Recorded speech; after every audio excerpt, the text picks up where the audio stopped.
Let's begin today's Vanguard news by randomly getting 2 new Veissrugr cards and EZBT-08 despite the anime episode barely showing them, since Bushiroad was more interested in showing Kagetsu metaphorically experience his first love, only to be stood up for one night. Ormus Enverderio is a normal order card that can only be played if you have a grade 3 or higher Veissrugr Vanguard, to retire one of your opponent's rear guards and give your Vanguard a once per turn auto ability that reduces 1 counter blast cost of a Mythish rear guard's original auto ability placed by this card's ability. It's a free retire on top of making some of your card's ability free as well. A B-Hero player just cried while shouting the Yu-Gi-Oh meme.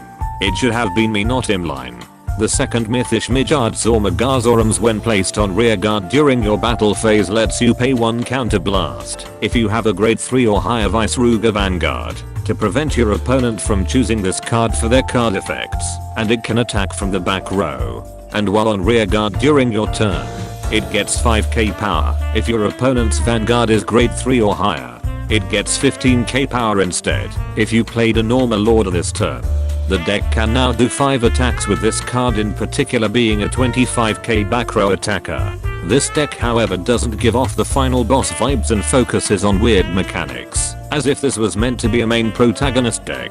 With Bushiroad recently releasing a ton of Deckset products as of late, they are putting sought after Regalis piece cards in the Japanese release of DZSS09 and 10, just so veteran players would buy them under the guise of making it seem that they are good entry point products to their shareholders. Sound of Wave is a Regalis piece blitz order card that can be played by ignoring its grade. If your Vanguard's grade is lower than your opponent's Vanguard, when played, give your unit being attacked 15k power for that battle, then reduce one of your opponent's units power by 5k for that turn. You reduce 10k power instead if your opponent Persona rode that turn.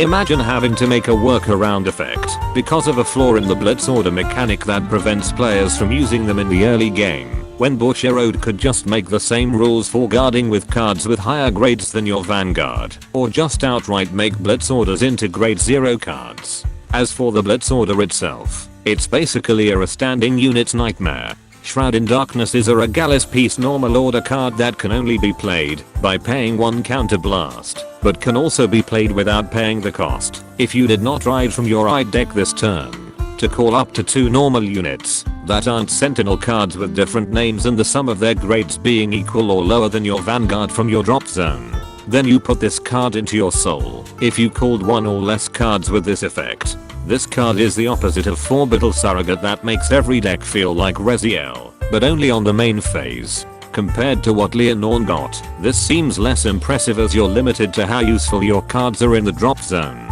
Finally, in order to further prove that these master deck sets are nothing more than a way to meet sales prediction, each deck set will have a chance of coming with a special effect trigger version, even as to have a special hot stamped signed card. Surely this isn't to take advantage of players who have an unhealthy obsession of these characters to keep buying these sets. And that concludes this Vanguard news without the bullshit. Special thanks to my Patreon members for continuing to support my content creation.